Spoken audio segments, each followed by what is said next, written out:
என்னோட முடிச்சியை காமிக்கிறேன்னு பார்க்காதீங்க. இன்றைக்கி காலையிலேயே வந்து எங்கள் வீட்டில் புட்டு தான் செஞ்சிட்ருக்கேன். பாருங்கள், சிலிண்டர் கொஞ்சம் தட்டுப்பாடு, அதனால் கரண்ட் அடுப்பில் இன்றைக்கி புட்டு தான் ரெடி பண்ணியிருக்கேன்.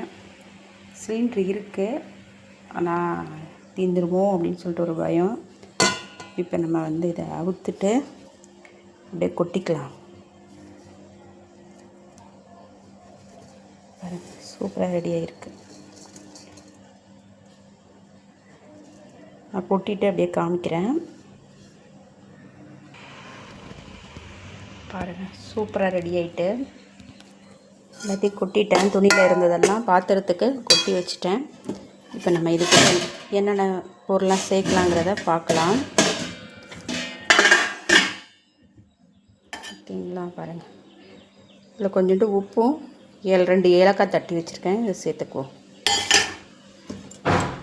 இதுக்கு தேவையான அளவு சர்க்கரை. நம்ம இந்த சூடோடு அந்த சர்க்கரையை சேர்த்துட்டோம்னா வந்து நல்லா சாஃப்டாக இருக்கும் சாப்பிட்றதுக்கு.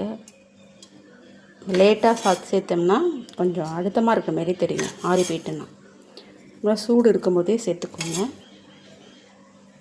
இப்போ இனிப்புக்கு தகுந்த மாதிரி வெல்லம் சேர்த்துட்டோம், அப்படியே கலந்து விட்டுறலாம்.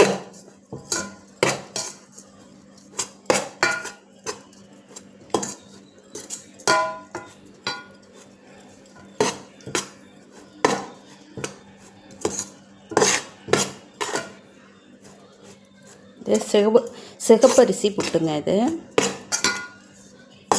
சிகப்பரிசியில் பண்ண புட்டு. ஓகேங்களா, அது எங்கே பார்த்தாலும் சிலிண்டர் தட்டுப்பாடு, அந்த டயத்தில் நம்ம இதேமாரி காலை உணவுலாம் எடுத்துகிட்டா உடம்புக்கும் ஹெல்த்தி. சிலிண்டர் தட்டுப்பாட்டிலேருந்து நம்ம தப்பிக்கலாம்.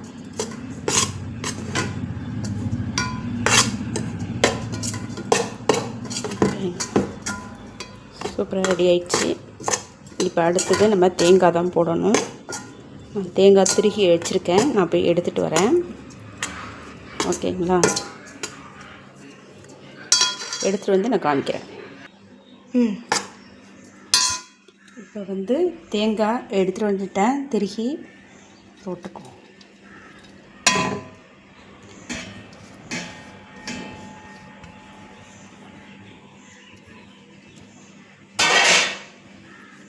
அப்படியே கலந்து விட்டுடலாம்.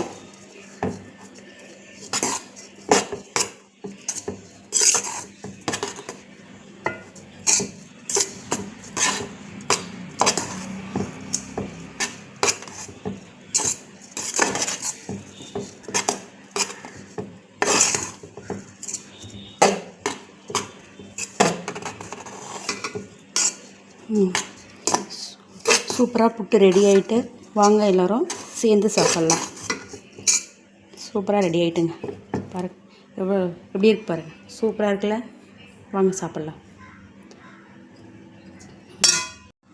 வாங்க சாப்பிட்லாம். Wow, super.